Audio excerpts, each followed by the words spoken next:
Good morning बच्चों। बेटा आज आपकी वर्कशीट नंबर 43। बेटा कल हमने वर्कशीट 42 को पढ़ा था।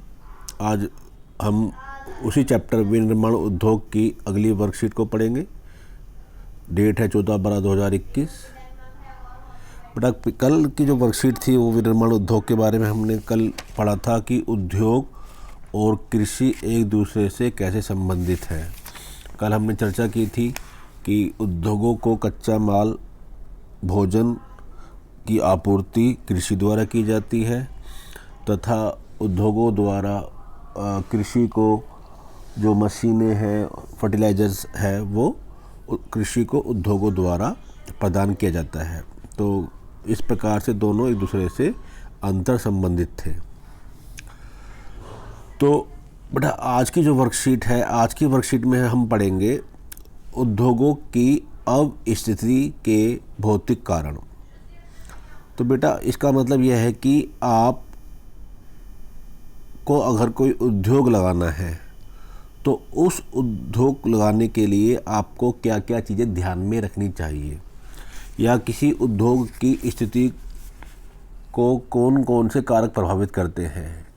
अगर कोई फॉरेन कंपनी इंडस्ट्री लिस्ट है या कोई इंडियन कोई इंडस्ट्री लगाना चाहता है तो वह क्या क्या चीज़ों को ध्यान में रख कर करता है। तो इन कारकों को बेटा हमने दो भागों में बांटा है। एक को बोला है हमने भौतिक कारक या प्राकृतिक कारक बोल सकते हैं, और एक को बोला है हमने मानवीय कारक।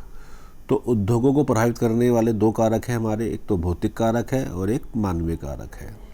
तो पहले बात करते हैं हम भौतिक कारक की। तो जो बड़ा भौतिक कारक है इनमें आपके तीन आते हैं: अनुकूल जलवायु, शक्ति के साधन और कच्चे माल की उपलब्धता।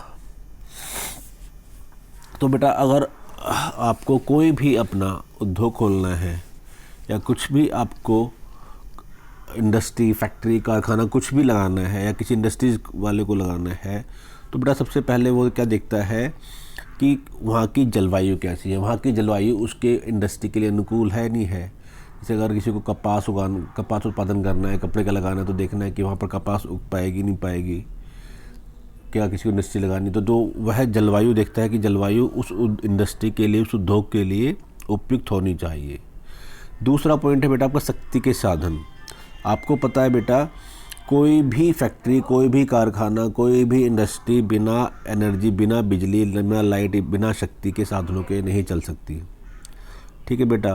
तो मशीनों को चलाने के लिए, वर्करों को काम करने के लिए विद्युत शक्ति की आवश्यकता, इलेक्ट्रिसिटी की आवश्यकता बढ़ती है। तो जो भी व्यक्ति अपना उद्योग लगाना चाहता है वह देखेगा कि वहाँ लाइट की व्यवस्था, विद्युत की व्यवस्था क्या है, कि वहाँ पर लाइट है नहीं है। अगर जो इलेक्ट्रिसिटी लाइट है वो कितने घंटे आती है, 24 घंटे आती है, पता लगा उसने इंडस्ट्री लगा ली और पता लगा वहाँ लाइट ही क्या नाम है 10 घंटे आती है, 5 घंटे लाइट आती है, तो वह क्या काम, कैसे उसकी इंडस्ट्री चलेगी।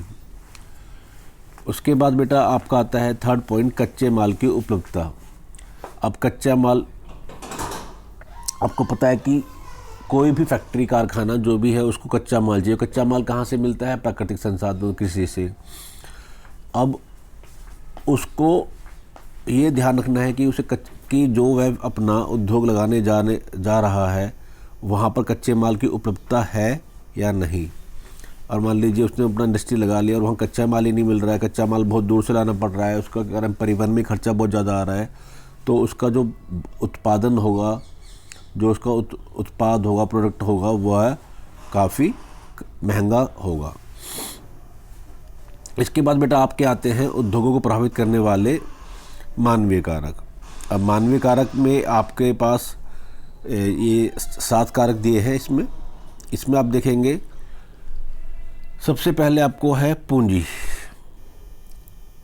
अगर आपको कोई भी फैक्ट्री कारखाना लगाना है सबसे पहले आपके पास पैसा होना चाहिए। जब तक आपके पास पूंजी नहीं होगी तो आप कहाँ से अपना उद्योग, इंडस्ट्री, कारखाना लगा पाएंगे। तो सबसे पहली जो आवश्यकता होती है इंडस्ट्री के लिए, उद्योगों के लिए, फैक्ट्री के लिए, वह पूंजी है। क्योंकि पूंजी आपको भूमि खंड खरीदना है, जिस पे आपको मशीनें लगानी है, वह भूमि आपको चाहिए।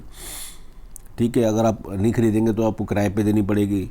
कच्चा माल खरीदने के लिए पूंजी चाहिए, आपको मशीन औजार खरीदने के लिए पूंजी चाहिए, आपको वर्कर्स को सैलरी देने के लिए पूंजी चाहिए। तो पूंजी सबसे पहले उसका पूंजी, बिना पूंजी के आप कोई भी अपना उद्योग नहीं लगा सकते। उसके बाद बेटा आपका आता है श्रम। आपको इंडस्ट्री के लिए, उद्योगों के लिए कुशल श्रमिक भी चाहिए, अकुशल श्रमिक भी चाहिए, दोनों श्रमिकों की आवश्यकता होती है। तो आप अपनी फैक्ट्री को या अपने इंडस्ट्री को कहाँ लगाएंगे? जहाँ पर श्रम मतलब लेबर सस्ती होगी। जहाँ लेबर सस्ती होगी उसको वहाँ पर ही आप अपना उद्योग लगाना चाहेंगे।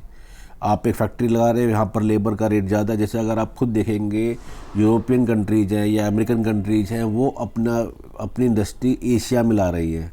इंडिया में भी बहुत सारी इंडस्ट्री लगी हुई। क्यों?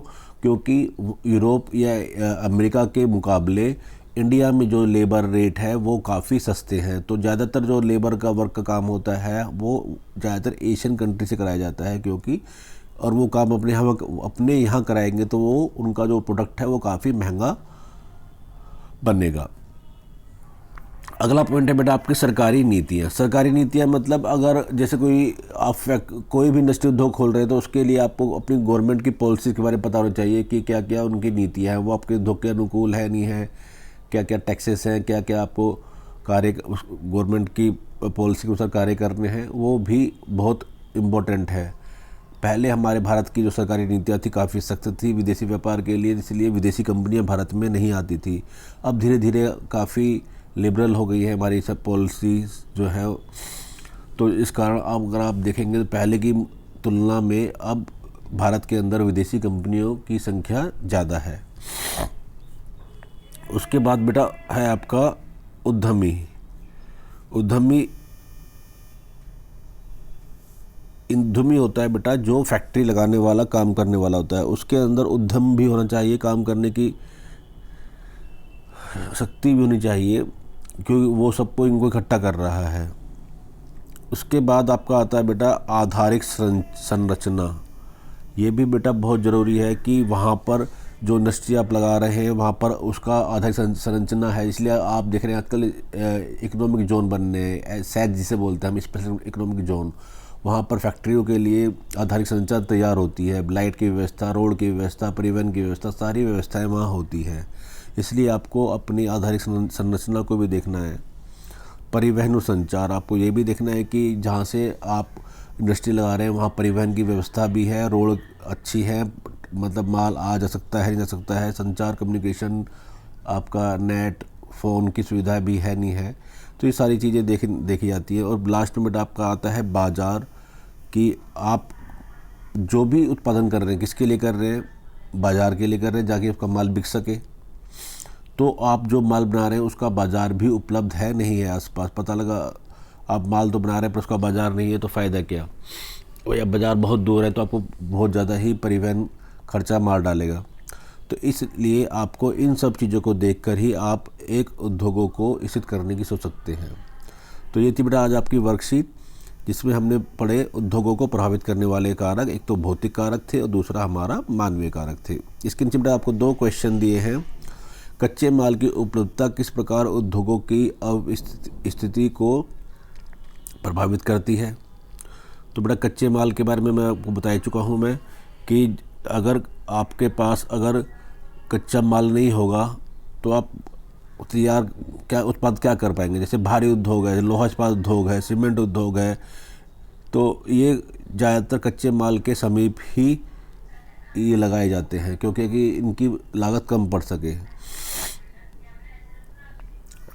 अगला आपका है उद्योग की स्थिति को प्रभावित करने वाले मानवीय कारकों की व्याख्या कीजिए। आपको मानवीय कारक दिए लिखे हुए हैं, इनको आप एक्सप्लेन करके लिख देना कि श्रम सस्ता होना चाहिए, पूंजी होगी तभी आप पूंजी की आवश्यकता आपको लेबर के लिए, भूमि के लिए, सबके लिए पड़ती है, तो पूंजी सबसे महत्वपूर्ण कारक है। बाज़ार पे होना चाहिए, इन सब को आप एक्सप्लेन करके लिख देंगे। तो ये आपके 2 ही क्वेश्चन हैं। धन्यवाद।